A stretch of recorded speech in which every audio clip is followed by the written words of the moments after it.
নমস্কাৰ ইছা নিউজৰ লেচাৰী বুটলি শীৰ্ষ সংবাদলৈ স্বাগতম জনাই ষ্টুডিঅ'ত মই নেত্ৰজিৎ বৰা ঢেকিয়াজুলিত এক উত্তপ্ত পৰিস্থিতিৰ সৃষ্টি হৈছে সেনা জোৱানৰ বিৰুদ্ধে এবাৰ কিশোৰীক অশ্লীল ইংগিত দিয়াৰ গুৰুতৰ অভিযোগ উত্থাপিত হৈছে যাক লৈ এতিয়া উত্তপ্ত পৰিস্থিতিৰ সৃষ্টি হয় ঢেকিয়াজুলিত চিৰাজুলি ডিভিজন চাহ বাগিচাত সংঘটিত হয় এই ঘটনা আৰু ঘটনা কেন্দ্ৰ কৰি সেনা ছাউনীৰ কেম্পত উত্তপ্ত পৰিস্থিতিৰ সৃষ্টি কৰে চিৰাজুলি ডিভিজন চাহ বাগিচাৰ শ্ৰমিক ৰাইজে সেনা ছাউনীৰ সীমাৰ বেৰ ভাঙি লব্ধভণ্ড কৰে উত্তেজিত ৰাইজে কিশোৰীগৰাকীৰ পৰিয়ালৰ এজাহাৰৰ ভিত্তিত পৰৱৰ্তী সময়ত আৰক্ষী উপস্থিত হৈ অভিযুক্ত সেনা জোৱানজনক আটক কৰি ঢেকিয়াজুলি থানালৈ লৈ যায়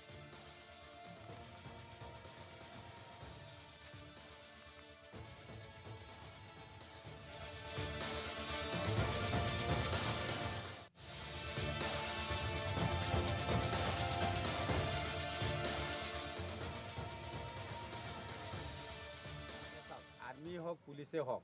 ৰাইজৰ প্ৰটেকশ্যনৰ কাৰণে থাকে আৰু চবেই এইটো জানে যে ৰাইজৰ কিবা ভয়ানক কেনেকা দুৰ্ঘটনা হয় বা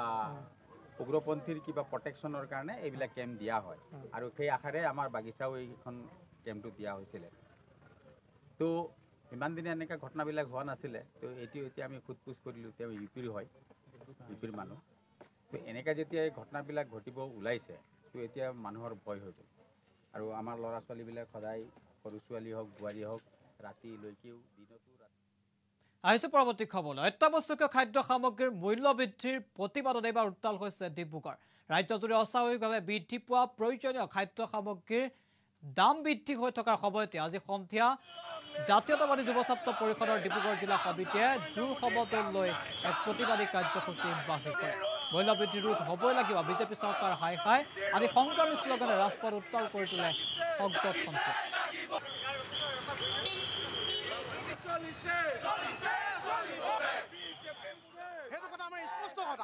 আজি অসম জাতীয়তাবাদী যুৱ ছাত্ৰ পৰিষদ ডিব্ৰুগড় জিলা সমিতিয়ে মূল্যবৃদ্ধি হ্ৰাস কৰা প্ৰতিবাদত আজি এক বিশাল যুৱমণি কাৰ্যসূচী ৰূপায়ণ কৰিছোঁ এই চৰকাৰখনক আমি প্ৰত্যাহ্বান জনাইছোঁ অতি শীঘ্ৰে এই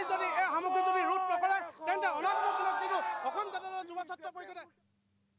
চাৰিদুৱাৰতে শোকাবহ ঘটনা সংঘটিত হৈছে এম্বুলেন্সৰ অভাৱত মৃত্যু সাৱটিছে এজন লোকে মঙলবাৰে সন্ধিয়া সংঘটিত হোৱা চাৰিটাকৈ পথ দুৰ্ঘটনাৰ সময়ত যথাসময়ত এখন এম্বুলেন্স উপস্থিত নোহোৱাৰ বাবে কৰোণভাৱে মৃত্যুক সাৱটি লয় এজন ব্যক্তিয়ে এম্বুলেন্সৰ অভাৱৰ বাবে পথ দুৰ্ঘটনাত পতিত লোকসকল অথবা মৃতদেহ পুলিচৰ গাড়ীতেই আৰক্ষীৰ বাহনতে আনিবলগীয়া হয় বুলি অভিযোগ উত্থাপন কৰিছে স্থানীয় ৰাইজে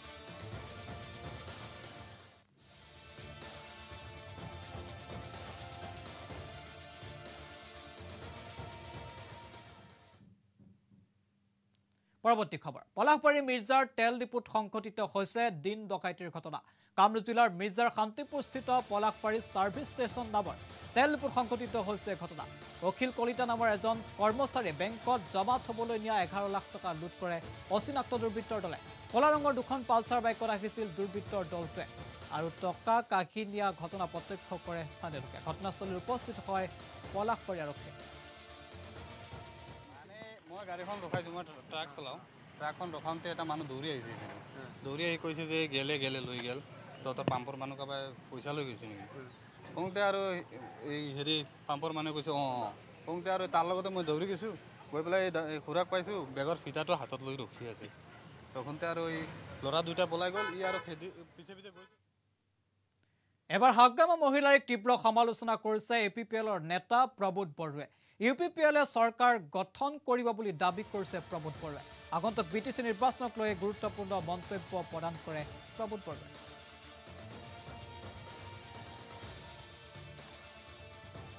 সকলো জাতি জনগোষ্ঠী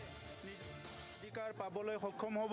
ভূমিৰ অধিকাৰ ৰাজনৈতিক অধিকাৰ সামাজিক অধিকাৰ অৰ্থনৈতিক অধিকাৰ শিক্ষাৰ অধিকাৰ সাংস্কৃতিক অধিকাৰ সব অধিকাৰে ইউপিপিএল দলৰ চৰকাৰ আহিলে আমি প্ৰদান কৰিম ইয়াত সকলো জাতি জনগোষ্ঠী সমমৰ্যাদা সম অধিকাৰ লৈ পেলাই ইয়াতে জীয়াই থাকিব পাৰিব সম উন্নয়ন লৈ পেলাই সবে জীয়াই থাকিব পাৰিব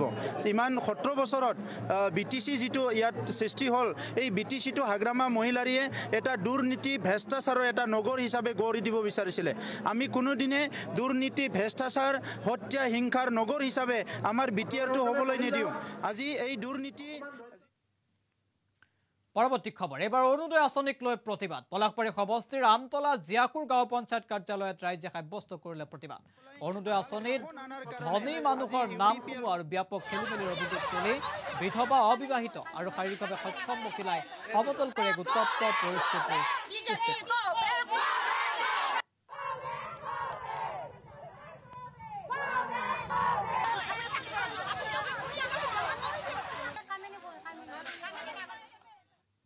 বাক্সা আৰক্ষীৰ বিশেষ সফলতা যোৱা 6 নৱেম্বৰত বৰপেটা ৰোড চহৰৰ সমীপৱৰ্তী জাকলিপাৰাত 8 বছৰীয়া এগৰাকী কন্যা শিশু নিকিতা সৰকাৰক নৃশংসভাৱে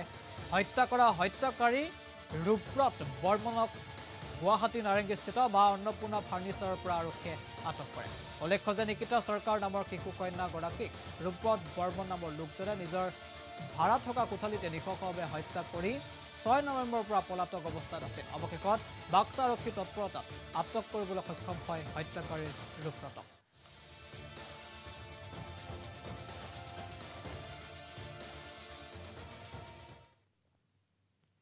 গুৱাহাটী মহানগৰীৰ পাথৰ কুঁৱাৰীত এক অগ্নিকাণ্ডৰ ঘটনা সংঘটিত হয় পাথৰ কুঁৱাৰীস্থিত A1 computer and electronics tower ব্যৱসায়িক প্ৰতিষ্ঠানখনত সংঘটিত হয় অগ্নিকাণ্ডৰ ঘটনা বৈদ্যুতিক শ্বৰ্ট চাৰ্কিটৰ ফলতে সূত্ৰপাত হয় অগ্নিকাণ্ড ব্যৱসায়িক প্ৰতিষ্ঠানখন বন্ধ হৈ থকা অৱস্থাতেই অগ্নিকাণ্ডৰ ঘটনা সংঘটিত হয় যাৰ ফলত প্ৰতিষ্ঠানখনৰ কেইবা লক্ষাধিক টকাৰ কম্পিউটাৰ লগতে অন্যান্য সা সামগ্ৰীও ভস্মীভূত হয় পৰৱৰ্তী সময়ত ঘটনাস্থলীত 3খনকৈ অগ্নি নিৰ্বাপক বাহিনীৰ বাহন উপস্থিত হৈ নিষ্কাশন কৰে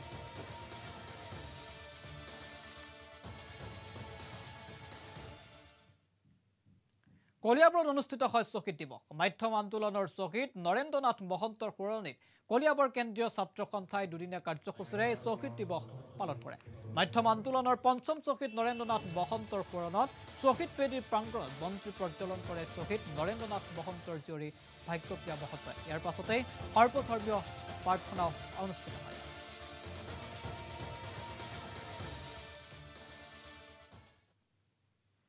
এবাৰ কাঠৰ বেপাৰীৰ বিৰুদ্ধে এজাহাৰ বন বিষয়াক ধমক দিয়াৰ গুৰুতৰ অভিযোগ কাঠৰ বেপাৰীৰ বিৰুদ্ধে লখিমপুৰৰ হাৰমতিৰ ৰেঞ্জাৰে গোচৰ ৰুজু কৰিছে কাঠ বেপাৰীৰ বিৰুদ্ধে লখিমপুৰ জিলাৰ হাৰমতি আঞ্চলিক বন বিষয়া নয়নজ্যোতি গগৈ লখিমপুৰৰ জনৈক শইকীয়া উপাধিৰ এজন কাঠ বেপাৰীৰ বিৰুদ্ধে হাৰমতি আৰক্ষী চকীত গোচৰ দিয়াৰ ঘটনা এতিয়া তীব্ৰ চাঞ্চল্যৰ সৃষ্টি কৰিছে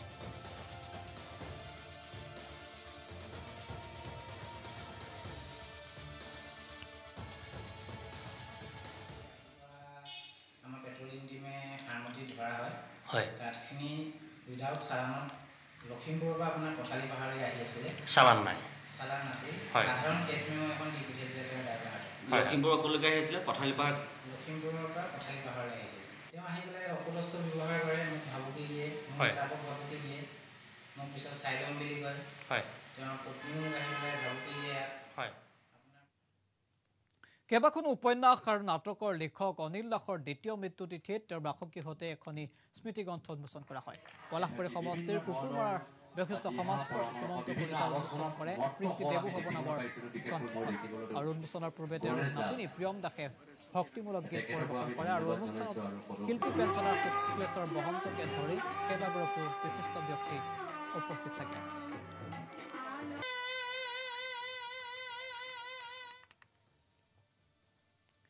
এজেপিৰ দলীয় কাৰ্যালয় মুকলি কৰা হয় লখিমপুৰ জিলাৰ নাৰায়ণপুৰত মুকলি কৰা হয় প্ৰথমটো দলীয় কাৰ্যালয় জিলাখনৰ প্ৰথমটো দলীয় কাৰ্যালয় মুকলি কৰা হয় নাৰায়ণপুৰত কাৰ্যালয়টো আজি নাৰায়ণপুৰত মুকলি কৰে এজেপিৰ আহ্বায়ক অচ্যুত শইকীয়া নাৰায়ণপুৰ নগৰৰ মাজমজিয়াতে আজি কাৰ্যালয়টো মুকলিৰ উদ্দেশ্যে পুৱা মাংগলিক নাম কীৰ্তন দলীয় পতাকা উত্তোলন আৰু এখনি উন্মোচনী সভাও অনুষ্ঠিত হয় অসম জাতীয় পৰিষদৰ উদ্যোগত আমি বিপিৰা সমষ্টিত আমাৰ যিখিনি কাম কৰিবলৈ বাকী আছে যেহেতু আমাৰ বিভিন্ন আঞ্চলিক সমিতিখিনি গঠন কৰিবলৈ আছে যে আঞ্চলিক সমিতিসমূহ আমাৰ প্ৰায় 70 সংখ্যক সমিতি গঠন কৰা আছে কিন্তু যেহেতু জাতীয় পৰিষদৰ নামত আমি এতিয়ালৈকে কৰা নাই গতিকে সেই কমিটিখিনি পুনৰ গঠন আমি কৰিম আহ্বায়ক সমিতিখিনি অহা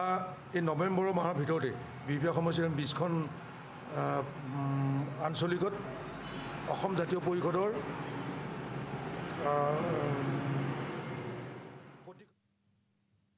ধেমাজি জিলাৰ আমগুৰিৰ শ্ৰী শ্ৰী বৰখাটপাৰ সত্ৰ শ্ৰী শ্ৰী বৰচৰীয়া থানৰ লাইখুটা স্থাপন কৰা হয় মহাপুৰুষ শ্ৰীমন্ত শংকৰদেৱ গুৰুজনাৰ মহাপ্ৰয়াণৰ পাছতে প্ৰতিষ্ঠা কৰা হৈছিল থানখন থানখনৰ নামঘৰ মণিকূট নিৰ্মাণৰ বাবে আমগুৰি পঞ্চায়তে চতুৰ্দশ বিত্তীয় আয়োগৰ 4 লাখ টকাৰ পুঁজি আবণ্টন কৰিছে আৰু সেই উদ্দেশ্যে স্থানীয় ভক্তপ্ৰাণ ৰাইজৰ সহযোগত নিৰ্মাণ সম্পূৰ্ণ কৰিবলৈ মনস্থ কৰা থানখনৰ নামঘৰৰ লাইখুটা আজি স্থাপন কৰা হয় স্থানীয় গাঁওবুঢ়া কমল গোহাঁই লাইখুটা স্থাপনৰ শুভাৰম্ভ কৰা অনুষ্ঠানত আমগুৰি পঞ্চায়তৰ সভানেত্ৰীকে ধৰি পঞ্চায়ত কৰ্মচাৰী তথা ভক্তপ্ৰাণ ৰাইজে অংশগ্ৰহণ কৰে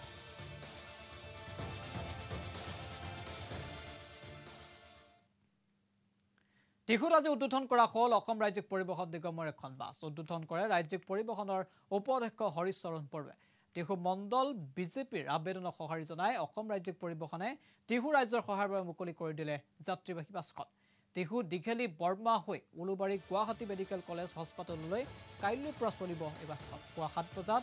গুৱাহাটীৰ পৰা আৰু আবেলি 3:30 পুনৰ টিহুলৈ উভতি আহিব এই বাছখন